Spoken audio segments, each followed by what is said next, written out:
In today's video, I am going to teach you how to open a company account in Pipedrive. We are going to do this by creating a new organization inside Pipedrive. In Pipedrive, organizations are where you store company details so you can link deals, people, and activities to the right business. Taking a moment to set this up correctly makes your CRM cleaner and easier to manage later. Start by looking at the left sidebar in your Pipedrive account. Find the contacts icon, which looks like a small group of people, and click it. This takes you into the area where Pipedrive stores the records for people and companies.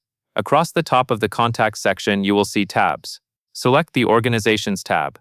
This view is specifically for companies rather than individual contacts. Once you are on the Organizations page, look to the top right corner for the green button labeled Plus Organization.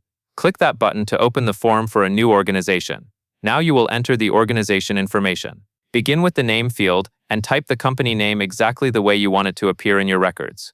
Be consistent with spelling and formatting, since this helps avoid duplicate entries later. If you have additional details available, you can add them in the other fields provided, such as address or phone.